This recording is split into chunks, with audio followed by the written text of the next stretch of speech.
Welcome back to another episode of RLTV. Today I'm here with James Guarnieri from Ruppert Nurseries. He is a grower in our nursery division. And a little bit about Ruppert Nurseries. It's a sister company of Ruppert Landscape.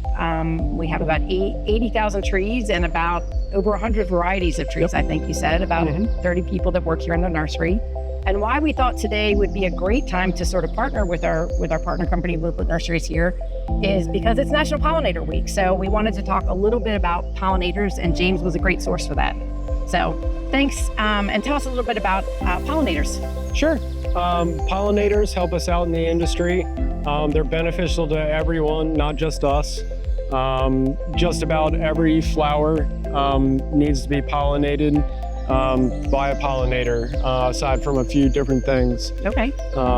So yeah, they're crucial just to life in general. What are some of the specific varieties of pollinators that are vital for Ruppert Nurseries? Things like certain flies, certain wasps, bees, not necessarily honeybees, and then other things, praying mantis, ladybugs, things along those lines. Gotcha. What kind of care do we provide here in the nursery for our pollinators? So I have about 10 acres of wildflowers planted. They're long-standing fields where their sole purpose is to attract these beneficials to help mitigate pest pressure in our tree fields. Great. I think we're going to take a little bit of more of a close-up look at some of those fields in a second. All right, so James, tell us a little bit about where we are.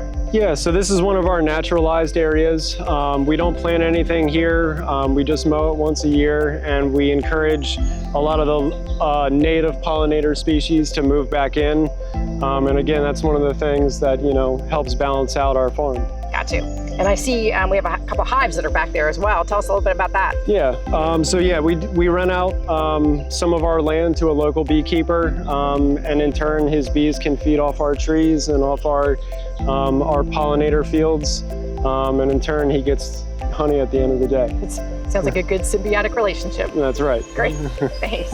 James, here we are in one of your wildflower plots that we have here on Ruppert Nurseries. Why don't you tell us a little bit about some of the specific flowers that you guys plant? Sure. Well, right here we have echinacea, which is your coneflower that attracts all kinds of things. You get a pollinator right on you. That's right.